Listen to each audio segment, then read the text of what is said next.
اللهم صل على سيدنا محمد وعلى آل سيدنا محمد كما صليت على إبراهيم وعلى آل إبراهيم في العالمين إنك حميد مجيد. أعوذ بالله من الشيطان الرجيم. بسم الله الرحمن الرحيم. فقد تقدم الكلام عن المساكين وابناء السبيل في سورة البراءة عن إعادتها هنا. یاد رکھیں کہ فتح جو ہے یہ خیبر کے ساتھ کا ایک علاقہ ہے، اور میرے آقا نے اپنی زندگی میں اسی فتح کی آمدنی جو تھی وہ اپنے اہل و عیال پہ بھی خرچ کرتے تھے، اسی سے بی فاطمہ الزہرا کو بھی دیتے. یہ نہیں تھا کہ بی فاطمہ الزہرا کو آپ نے اس کا ملک قرار دے دیا ہو کہ تم اس کی مالک ہو، نہیں، اس سے ان کو حصہ دیا جائے. یہی وہ مغالطہ ہے کہ جو سرکار دو عالم کی وفات کے بعد جب خلافت صدیقی کا دور آیا تو بی فاطمہ الزہرا نے درخواست پیش کی کہ فتق جو ہے جس سے مجھے حضور نے اس کو مجھے دیا جائے. تو حضرت ابو بکر صدیق نے عرض کیا کہ فاطمہ رضی اللہ عنہا، یاد رکھیں کہ سیدہ فاطمہ کا لقب زہرا بھی ہے، آپ کا لقب بطول بھی ہے، آپ کا لقب ام السبتین بھی ہے، آپ کا لقب ام الحسنین بھی ہے، آپ کا لقب راضیہ بھی ہے، مرضیہ بھی ہے، تقیہ بھی ہے، سیدہ بھی ہے. آپ کے یہ القاب ہے رضی اللہ عنہ. اور حضور پاک کی سب سے چھوٹی بیٹی ہے. تو سیدنا ابو بکر نے عرض کیا کہ سیدہ بات یہ ہے کہ میں کیسے بھی درخواست کو دے دوں. آپ کے ابا کی حدیث ہے کہ نحن معاشر الانبیاء، ہم جتنے نبی ہیں، لا نرث دینارا ولا درہما، ہمارا ورثہ دینار درہم نہیں ہوتے. انما ترکناہ فہو صدقۃ، جو ہم چھوڑ جائیں وہ خیرات ہے. تو جب حضور کی میراث ہی نہیں ہے تو میں تمہیں میراث سے کیسے دے دوں؟ اس لیے وہ بی بی صاحبہ خاموش ہو گئی. اب نوافل کو عادت ہے وہ باتیں بڑی ڈھونڈتے ہیں.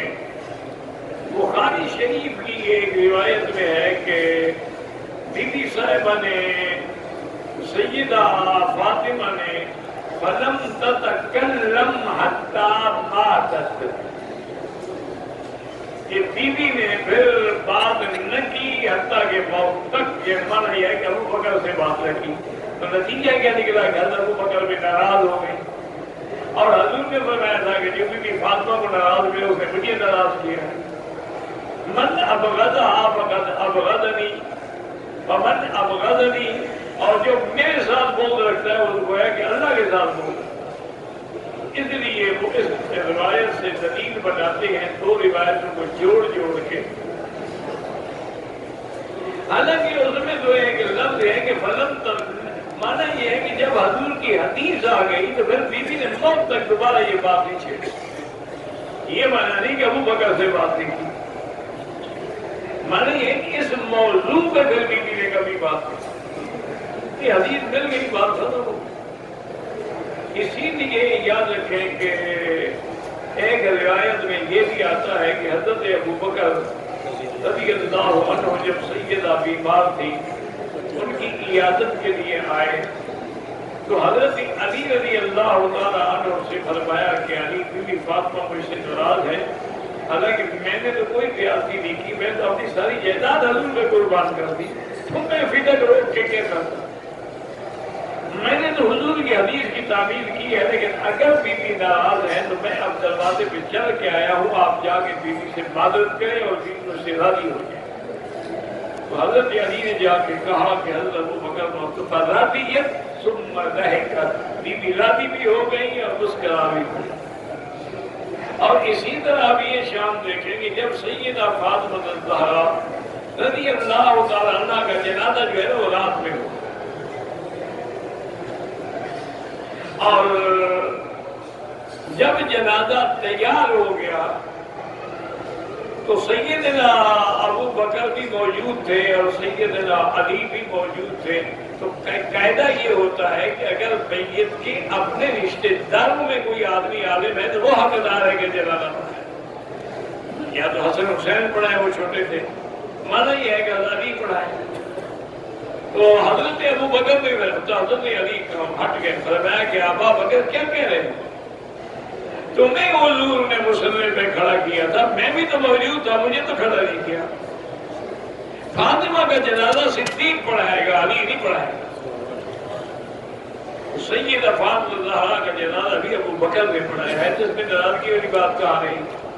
اصل مشکل یہ ہوتی ہے نا جی کہ لوگ اب یہی رات کو جنازہ ہوا، اب خوارج جو ہے، خارجی جو ہے اہل بیت کے دشمن، انہوں نے اس سے مسئلہ بنا لیا. انہوں نے کہا رات کو جنازہ اس لیے ہوا تھا کہ بی بی کو حضرت علی نے مار کے مار دیا، ان پہ داغ تھے، اس کو مار کے، اس لیے رات میں جنازہ پڑھا دیا تاکہ رات نہ کھلے. نعوذ باللہ ثم نعوذ باللہ، انا للہ و انا الیہ راجعون.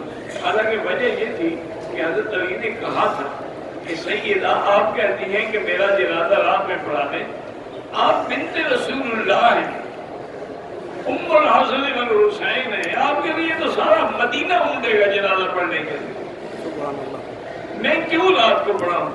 انہوں نے کہا علی، زندگی میں نے پردے کا اتنا اہتمام کیا ہے کہ میرے چہرے پہ، میرے بدن پہ کسی کی نظر نہیں پڑی. اب میں کہتی ہوں کہ میرے جنازے پر بھی لوگوں کی نظر ہو. سبحان اللہ. یہ تو بی بی کا حجاب تھا، بی بی کا ادب تھا، احترام تھا. یہ نہیں کہ نعوذ باللہ حضرت نے مارا تھا. لوگ اسے روایتیں بناتے ہیں. انا للہ و انا الیہ راجعون. واللہ اعلم. اللهم صل على سيدنا محمد وعلى آل سيدنا محمد كما صليت على إبراهيم وعلى آل إبراهيم في العالمين إنك حميد مجيد. لا إله إلا الله العظيم الحليم. لا إله إلا الله رب العرش العظيم. لا إله إلا الله رب السماوات ورب الأرض رب العرش الكريم. اللهم إنا نسألك موجبات رحمتك وعزائم مغفرتك والسلامة من كل اسم وغنيمة من كل بر. اللهم لا تدع لنا ذنبا إلا غفرته ولا هما إلا فرجته ولا عيبا إلا سترته ولا كربا إلا نفسته ولا ضالا إلا هديته ولا فسادا إلا أصلحته ولا مريضا إلا شافيته ولا عدوا ظالما إلا أخذلته ولا حاجة من حوائج الدنيا والآخرة قضيتها ويسرتها. یا اللہ بیماروں کو شفا عطا فرما. یا اللہ ہماری ظاہری باطنی روحانی جسمانی بیماریاں دور فرما. یا اللہ بے حیاؤں کو حیا عطا فرما، بے اولادوں کو اولاد صالح عطا فرما. یا اللہ جن کے گھروں میں بچیاں ہیں ان کے رشتے آسان فرما. یا الہ العالمین ہمیں مانگنا بھی نہیں آتا بغیر مانگے عطا فرما. یا اللہ پوری دنیا میں جو مساجد ہیں، مدارس ہیں، دین کے ادارے ہیں، دین کے مراکز ہیں، دین کی جماعتیں، افراد ہیں، ان سب کی حفاظت فرما. یا اللہ حرمین الشریفین المسجد الامین کو قیامت تک فتنے سے محفوظ فرما. یا اللہ پاکستان کی حفاظت فرما. یا اللہ یہود اور ہنود کے فتنوں سے محفوظ فرما. یا الہ العالمین مسلمان فلسطین میں ہیں، حلب میں ہیں، شام میں ہیں، کشمیر میں ہیں، انڈیا میں ہیں، پاکستان میں ہیں، عرب میں ہیں، عجب میں ہیں، افغان میں ہیں، ان کی جان مال اب عزت کی حفاظت فرما. ربنا آتنا فی الدنیا حسنۃ وفی الآخرۃ حسنۃ وقنا عذاب النار. صلی اللہ تعالی علی خیر خلقہ سیدنا محمد وعلی آلہ وصحبہ اجمعین.